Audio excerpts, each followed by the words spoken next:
Vítam vás u ďalšieho videa, no a možno ako viete, tak babeta je nefunkčná a bol problém s krúžkami.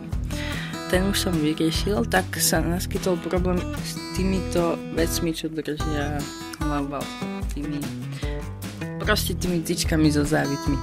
No a keď objednávať nový, samotný by nevyšiel draho, ale doprava dosť drahá. Som zohnal túto zavitovú tyč a ak by to niekoho zaujímalo, je to M6 a momentálne som ju tam aj našroboval, pekne pasuje. Už ju len odrežem za rovno tohto.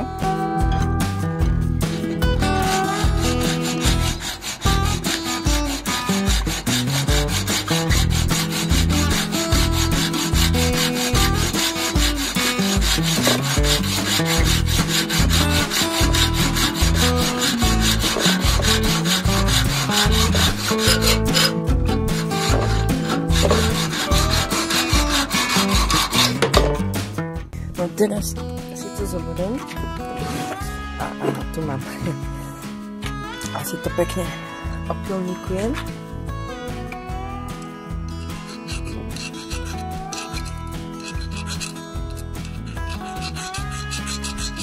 Later. No tak, to by už aj mohlo byť. Takže poďme si to tam dať.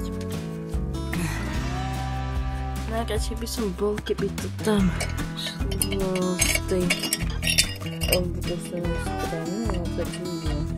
2 hours later. No, už to tam vidí. Tak o chvíľu vám to ukážem, aké to bude, keď to tam zašrobujem celé. A few moments later.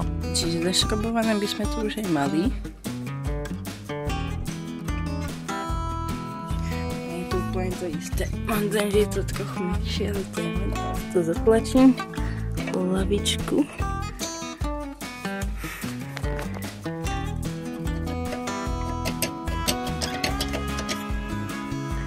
Tak, pekne tam. No a nasuniem tam podložku. Následne vyberiem matku.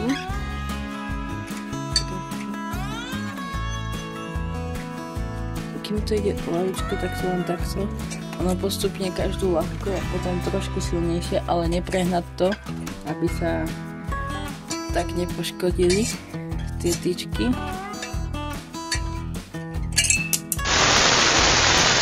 Nie.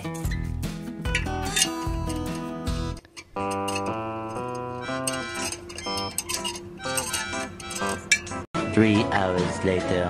Hotovo. Teraz už len mi ostáva zistiť. No hej, vidíte, máte dať like, čiže dajte. No a teraz mi už len ostáva zistiť, či to fúči. Ako to zistím, je jednoduché, trochu si pošlapem a budem počúvať. No a ak niečo započujem, tak to možno ešte dotiahnem. Ináč, nová nálepka.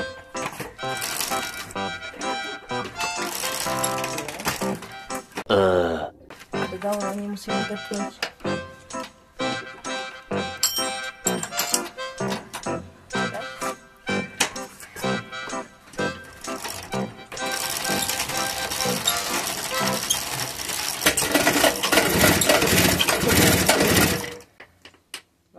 To, čo som počul, to tam ešte kde fučí.